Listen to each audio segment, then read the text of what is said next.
का काल, साल 2024।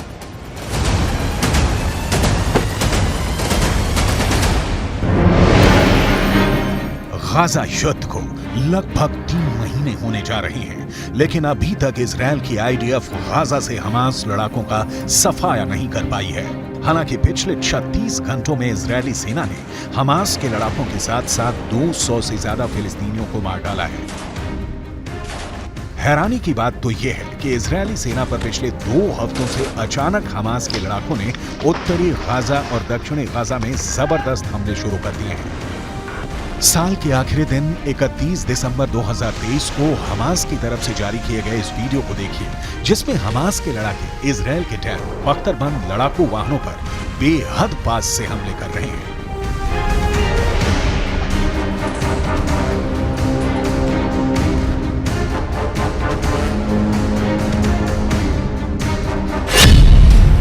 हेलमेट पहन रहे हैं टैंकों का कब्रिस्तान गाजा, हमास का टैंकों पर हमला।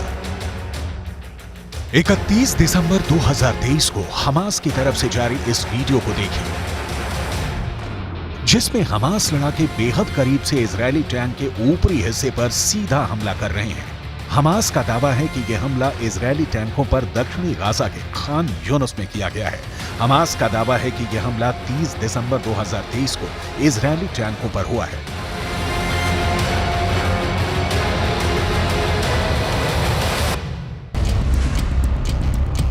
इजरायल के टैंकों पर चुन चुन कर हमले हो रहे हैं, क्योंकि इजरायल का मरकावा टैंक हमास और गाजा का काल बन चुका है। इजरायल इन्हीं टैंकों से अब तक 800 से ज्यादा सुरंगें तबाह करने में मदद कर चुका है। यही वजह है कि अब हमास इजरायल के टैंकों पर बेहद पास से हमले कर रहा है। कई बार तो मुश्किल से 20 से 25 फीट की दूरी से हमास हमले कर रहा है। हमास के रॉकेट इजरायली टैंकों के हैच वाले यानी ऊपरी हिस्से पर सीधा हमला कर रहे हैं, जिसकी वजह से टैंक बर्बाद हो रहे हैं।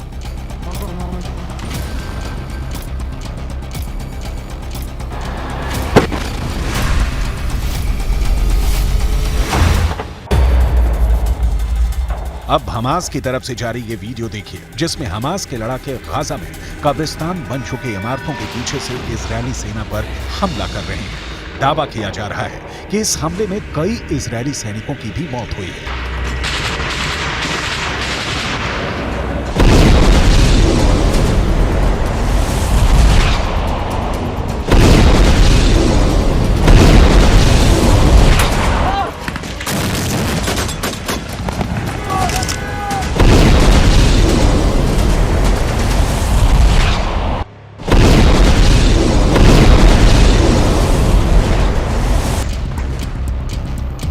इसी तरह से हमास ने 28 दिसंबर 2023 को इजरायली सेना पर मध्य गाजा में ब्यूरिस शरणार्थी शिविर इलाके में इजरायली सेना पर हमला किया है।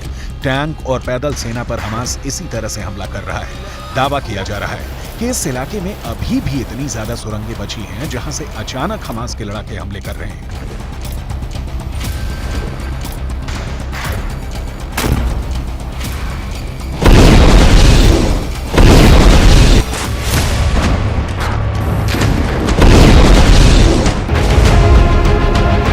इसी तरह से हमास के लड़ाकों ने 27 दिसंबर 2023 को एक ही हमले में 12 से ज्यादा इजरायली सैनिकों को मारने का दावा किया है।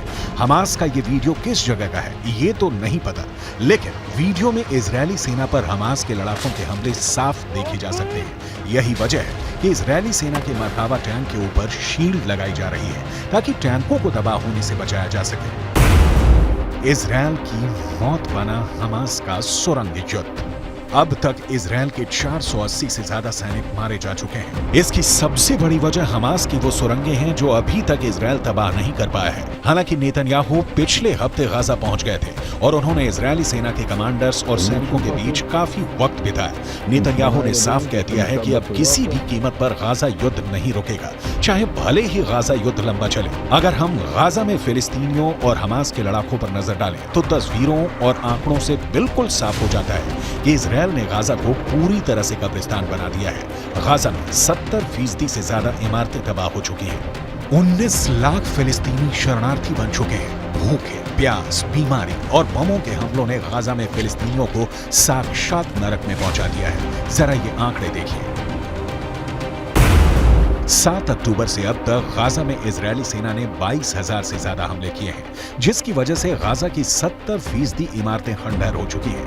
यूएन के आंकड़ों के मुताबिक पूरे गाजा पट्टी में 3,55,000 से ज्यादा इमारतें तबाह और बर्बाद हो चुकी हैं, जिसमें कोई रह नहीं सकता है। इसके अलावा स्कूल, कॉलेज की 370 से ज्यादा इमारतें पूरी तरह से इजरायली हमलों में जमीन में दफन हो चुकी हैं, जो इजरायल के खौफनाक हमलों का जिंदा सबूत है। 7 अक्टूबर 2023 से अब तक गाजा पट्टी में इजरायली सेना ने हमास के ठिकानों पर जबरदस्त हमले किए हैं, जिसकी वजह से 230 से ज्यादा मस्जिदें और पूजा घर गाजा पट्टी में तबाह और बर्बाद हो चुके हैं। गाजा में सबसे भीषण और दर्दनाक हमले इजरायल ने अस्पतालों पर भी किए हैं, क्योंकि इन्हीं अस्पतालों के नीचे हमास की दर्जनों सुरंगें हमास का हेडक्वार्टर और अड्डे बने हुए थे। हमास इन्हीं अस्पतालों की आड़ में इजरायली सेना पर हमला कर रहा था। इजरायल ने ऐसे 36 में से 26 अस्पतालों को जबरदस्त बमबारी में तबाह कर डाला है। गाजा में रोटी के लिए लोग तरस रहे हैं। 20 से 23 लाख लोगों को रोटी नहीं मिल पा रही है, क्योंकि इजरायली सेना ने 11 बड़ी बेकरी तबाह कर डाली है। पूरे गाजा में 17 लाख से ज्यादा फिलिस्तीनी शरणार्थी बन चुके हैं। हालात ये है कि उत्तरी गाजा की 90% जनता भाग गई है। अब तक के आंकड़ों के मुताबिक 21,822 से ज्यादा फिलिस्तीनी मारे जा चुके हैं, जो साबित करता है कि हमास को इजरायल पर हमले की भारी कीमत चुकानी पड़ रही है। हैरानी की बात तो यह है कि इजरायल के हमलों में मारे गए कुल फिलिस्तीनियों में से 47% मरने वाले बच्चे ही हैं।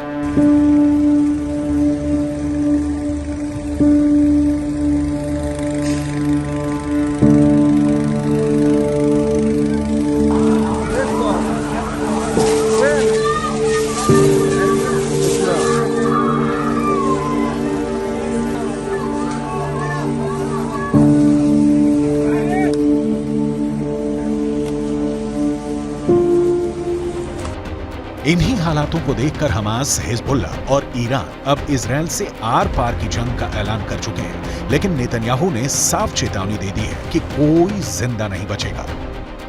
לוחמים על הקרקע, לפעמים גם מתחת לקרקע, ויש לנו עיניים בשמיים. אנחנו אומרים למחבלי החמאס, אנחנו רואים אתכם ואנחנו נגיע אליכם. אנחנו ממשיכים במלחמה, מעמיקים את הלחימה בדרום הרצועה ובמקומות אחרים. אנחנו נלחמים עד הסוף, ובעזרת הטכנולוגיה המתקדמת ביותר. उत्तरी गाजा पर इजरायली वायुसेना के लड़ाकू विमानों ने हजारों बम गिराना शुरू कर दिया। इजरायल की कॉर्पोरेट बॉम्बिंग ने देखते ही देखते उत्तरी गाजा में इमारतों को जमीन में दफन कर दिया। यहां तक कि उत्तरी गाजा में इजरायली सेना ने मरकाबा टैंक से हमले शुरू कर दिए। इजरायली डिफेंस फोर्स की रीढ़ मरकाबा टैंक पर हमास के लड़ाकों ने भी जबरदस्त पलटवार किया और कई दर्जन टैंक लगभग 90 दिन की जंग में तबाह कर दिए। हमास के लड़ाकों ने सुरंगों से निकलकर उत्तरी गाजा में हमले किए। इजरायल ने लगभग 90 दिन की जंग में हमास के टॉप कमांडर्स को चुन चुन कर मारा है।